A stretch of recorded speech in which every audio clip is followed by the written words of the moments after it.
Hi folks, welcome to Frugal and Delicious. This is Chauncey. I'm here to help you reduce your costs but not cut back on your flavors. On the menu today, we are making frugal soup. Let me tell you a little funny story about frugal soup and the first time it ever entered my life. I was a freshman in college and my mom says, we're having some unexpected guests for dinner and we're going to make cornbread, beans, and a pie. So let's go to the freezer and see what we can find to make those things with. I thought, oh my goodness, okay. Well, my mom was very diligent, made 3 little piles of everything that's going to go either in the ham and beans and the soup and the pie and cornbread, whatever she was going to make. And she divided it all up. And some of the things she took out, I went, oh my goodness, I just don't think I'm going to like this. But we look back and laugh because I guess my faces were pretty funny and a little puzzled and confused and disbelief, but my mom made an excellent dinner and it didn't cost a thing and our guests were thrilled. So today my freezer was overflowing and it's time to make frugal soup. I'm using the Instant Pot because I have decided that with electric stove, electric heat, the Instant Pot has become my best culinary friend because you use less time, less effort, less utilities, less electricity because of our friend here, the Instant Pot. Now, very simple. All I did is I chose what we were going to use today, and it's super easy, super simple. Just dump it all in, set it, forget it, go do whatever you got to do. A little while later, you've got your soup. So I have some homemade stock here. This is really good dark veggie stock because this batch had a lot of red tomatoes and red onions and really good stuff in it. But I also like a variety. So I pulled another container of stock out of my freezer. And this one has cabbage and squash and a lot of lighter veggies, so it's a little lighter stock. We're going to put that in there too for extra flavor. And then, pulling out our little freezer bags here, I have some chopped up celery. We're going to dump that in.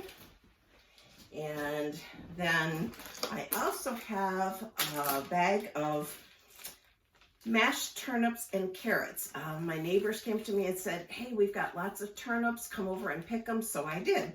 And I had some carrots and I mashed them all up and I made a really good turnip and carrot mash. This adds a lot of color and texture and flavor to your soup. So we're just going to dump that in there too. And then for dinner, we have leftover veggies. This package, California style, broccoli, cauliflower, carrots, who cares? And then, even better, I have packages of whole grain rice with corn, carrots, and peas. Really good. And then whole grain rice with broccoli and carrots. Super good. Don't waste these. If you don't use these for dinner, set them aside. Freeze them. You can use them later. Now, I'm not going to add these in now because they are already cooked. And I don't want the rice to get too mushy. So we're actually going to cook the soup without these and then add this in, just stir it in at the very end. I've got some extra carrots. If we wanted to add some carrots in there, we'll throw in a couple of those. And then I also have some really good frozen spinach. Again, folks, this is things that are in your freezer. Super easily accessible. Just dump that in. See, good to go. Good colors, good flavors, good textures. And basically it's free. You've already paid for it. You've already used it once, so it's super free, super easy, super cheap. And now, in case you need a little meat, I want to say we had some ham left over from dinner the other night. So I saved it, chopped it up. We're going to put that in. Oh, there's the dog. Sorry about that. There is a ham bone left. We had ham steak the other night. And don't waste this. This has a lot of really, really good flavor. Shh. doggies. Really good flavor. Dump that in, okay? And then I love fresh herbs in my soups. And these are from my garden over the summer. I've been keeping them on the back porch and bring them inside if it gets super cool outside. Just grab a bunch. Dogs. Okay, grab a bunch. You don't even have to take it off the stem. You can if you want. It takes time. Throw it in. Super easy. And since I didn't have any onions this time to add in, and if you do, great, chop up some fresh ones if you want.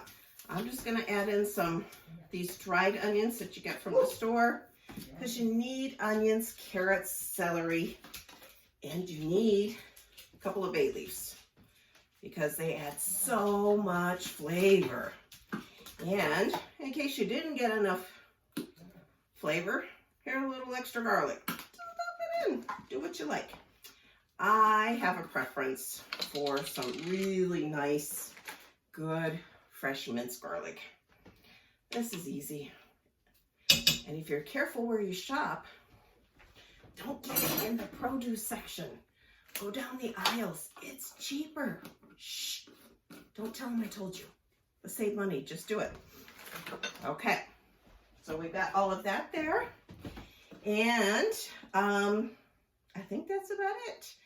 What we're going to do is we're going to put this on. We're going to cook it for 20 minutes. Get everything, all the flavors through, everything melded together, concentrated really good in the Instant Pot. That's the key, is the extra flavor concentration. And when it comes out, I'm going to stir in these packages of the rice and veggie mix.